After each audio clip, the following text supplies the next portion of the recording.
Well, joining me to discuss this further is legal practitioner Libera Soshoma. Thank you for your time. Now, what do you make of the latest drama in the Lagos State House of Assembly? Obasa says he is speaker and even went ahead to hold plenary with 4 members. Where do you think things are likely to go from here? First and foremost, let me apologize. The almighty power holding has struck just now, and so like the member that spoke said, it's a charade. We have repeatedly said this. If you look at the provisions of section 92 of the Constitution, subsection 2, paragraph C, it's a one-liner, how the speaker shall be removed. It's a first among equals. And if Obasa said he has not been removed, then what is he challenging in court?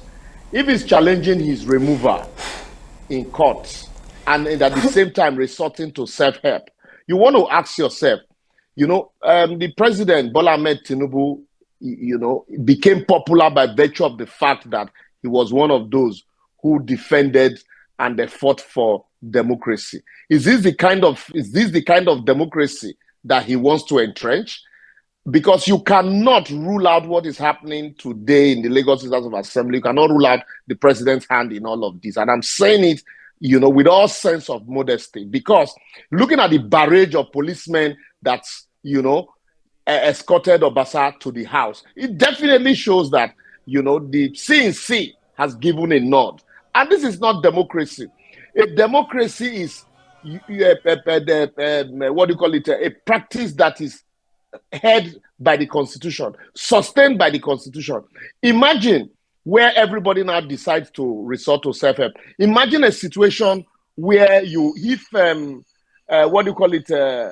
if those people who said they won election in 2023, if those people had marched to Abuja to take over Aso Rock and say yes, that they actually won election and that the president cannot be sworn in and that the right thing should be done, would the president be seated, as the president of today? Would we have anarchy? This encouragement, this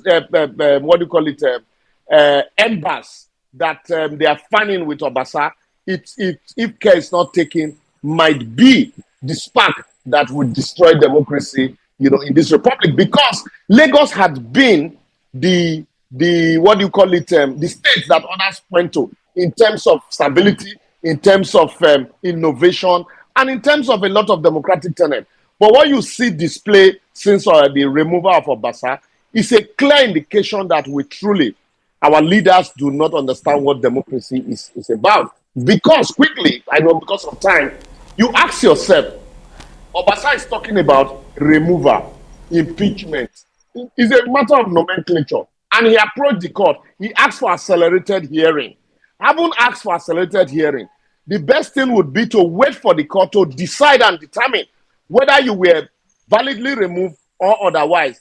Now going back with the help of police. Okay. And meanwhile, since this thing happened, rather than protect the members, the DSS and the police are consistently being invited the members for exercising their rights.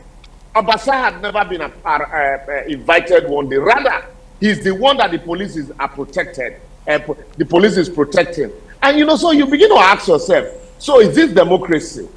Clearly, are we not seeing the hand of the federal government in all of this? And that is why people like him can believe they are above the law, and you hand under the law and pretend that you are enforcing the law. Apologies for cutting you short. Now, the other 36 lawmakers have vowed to stand by Miranda, and they've said they would not recognize Obasa as speaker, arguing that he was lawfully and legally removed. So where are things likely to go from this point?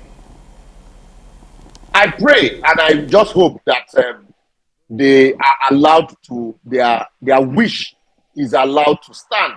Because with what we are seeing, with the high-handedness from Abuja that we are clearly seeing, that I just pray that they are not hounded by the same using the DSS, because we have seen them incessantly being invited by the DSS.